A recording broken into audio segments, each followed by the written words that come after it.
എന്താണ് ഇയാള് ഇങ്ങനെ ഒരു വീഡിയോ ഒരു കോട്ടുവായിട്ടിട്ടാണോ ഒരു വീഡിയോ തുടങ്ങല്? ഇങ്ങനെ ചിന്തിക്കുന്ന ഒരുപാട് ആളുകളുണ്ടോ? ഇല്ലേ? ഇതുപോലെ തന്നെയാണ് നമ്മളോട് ഒരാൾ സംസാരിക്കുമ്പോൾ, നമ്മൾ ഒരു സംഭാഷണത്തിൽ ഏർപ്പെട്ടുകൊണ്ടിരിക്കുമ്പോൾ ഒരാൾ കോട്ടുവായിടുക എന്ന് പറയുന്നത് ഏറ്റവും ബോറിംഗ് ആയിട്ടുള്ള ഒരു കാര്യം അല്ലേ? അതുപോലെ ഇപ്പോൾ എൻ്റെ ക്ലാസ്സിൽ ഒരു സ്റ്റുഡൻറ് കോട്ടുവായിടുകയാണെന്നുണ്ടെങ്കിൽ എനിക്ക് ചെറിയൊരു മടുപ്പ് വരും. കാരണം എൻ്റെ ക്ലാസ് അത്രമാത്രം മടുപ്പിക്കുന്നതാണോ എന്ന് തോന്നിപ്പോവാനുള്ള സാധ്യതയുണ്ട്. അപ്പോൾ ജനറൽ ആയിട്ടുള്ള നമ്മുടെ കമ്മ്യൂണിക്കേഷൻ്റെ ഇടയിൽ ഒരു കോട്ടുവ വരിക എന്ന് പറയുന്നത് അത് വളരെ മോശപ്പെട്ടൊരു കാര്യമാണ്. അതുപോലെ തന്നെ ചിലപ്പോൾ എൻ്റെ കോട്ടുവ കണ്ടിട്ട് ചിലപ്പോൾ കോട്ടുവ വന്ന ആളുകളുണ്ടോ.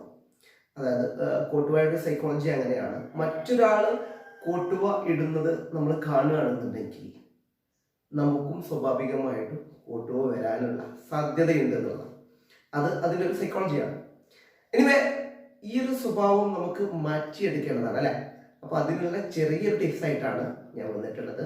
സോ വീഡിയോയിലേക്ക് കിടക്കാം.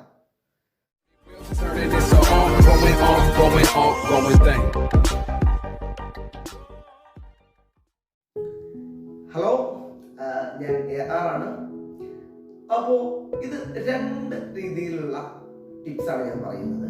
ആദ്യമായിട്ട് നമുക്ക് പെട്ടെന്ന് ഒരു കോട്ടുവ വരുമ്പോൾ അതെങ്ങനെ ഒഴിവാക്കാം എന്നുള്ളതിനുള്ള രണ്ട് ടിപ്സ്.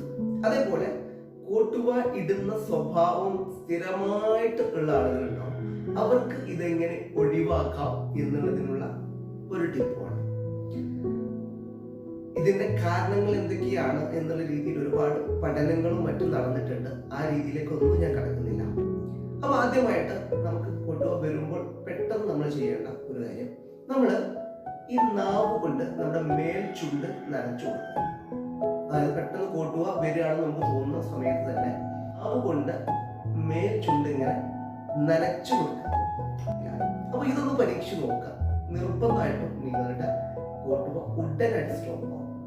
അതുപോലെ ചെയ്യണ മറ്റൊരു കാര്യം, കോട്ടുവ ഇടാൻ തുടങ്ങുകയാണ് എന്ന് തോന്നിയാൽ ഉടനെ എന്ത് ചെയ്യാം, കൈപ്പത്തി കൊണ്ട് നെറ്റിയിൽ മെല്ലെ ഇങ്ങനെ വളരെ മൃദുലമായിട്ട് ഇങ്ങനെ ഉരസം. അപ്പോഴും കോട്ടുവ ഉടനെ സ്റ്റോപ്പ് ആവും. ഓക്കെ, ഇത് രണ്ടുപേരും പരീക്ഷിച്ചു നോക്കാം. ഇതിൽ വളരെ പ്രധാനപ്പെട്ട ഒരു കാര്യം, കോട്ടുവ ഇടുന്നത് നമ്മളൊരു അപ്രതീക്ഷിതമായിട്ടാണല്ലോ കോട്ടുവ വരിക. അപ്പൊ ആ ഒരു സമയത്ത് പെട്ടെന്ന് നമ്മുടെ മനസ്സിലേക്ക് ഇത് ഓടി വരണം എന്നതാണ്. അതായത് ഈ ഒരു ടെക്നിക്ക് നമ്മൾ മനസ്സിൽ പലപ്പോഴും ഇങ്ങനെ ആവർത്തിച്ച് കഴിഞ്ഞാൽ ആ ഒരു സമയത്ത് നമുക്ക് പെട്ടെന്ന് അത് ചെയ്യാൻ കഴിയുള്ളൂ. സോ അത് ചെയ്യാൻ ശ്രമിക്കാം. പിന്നെ കോട്ടുവ ഇടുന്ന സ്വഭാവം നമ്മളിൽ നിന്ന് പൂർണ്ണമായിട്ട് ഒഴിവാക്കാനുള്ള ഒരു കാര്യം, നമ്മൾ നല്ല ഡീപ്പ് ബ്രീത്തുകൾ ഇടയ്ക്കിടയ്ക്ക് എടുക്കുക.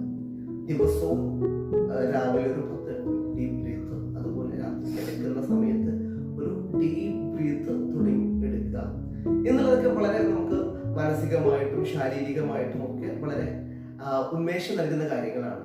അത് ചെയ്യുകയാണെന്നുണ്ടെങ്കിൽ നമുക്ക് കോട്ടുവ ഇടുന്ന സ്വഭാവവും പൂർണ്ണമായിട്ട് മാറ്റാൻ പറ്റും. സോ ഇന്നത്തെ വീഡിയോ ഇത്രയേ ഉള്ളൂ. ഈ ഒരു ടിപ്സ് നിങ്ങൾക്ക് ഉപകാരപ്പെടും എന്ന് വിചാരിക്കുന്നു. നമുക്ക് അടുത്ത ഒരു കിടിലൻ വീഡിയോയുമായിട്ട് വീണ്ടും കാണാം. അതുവരെ see you.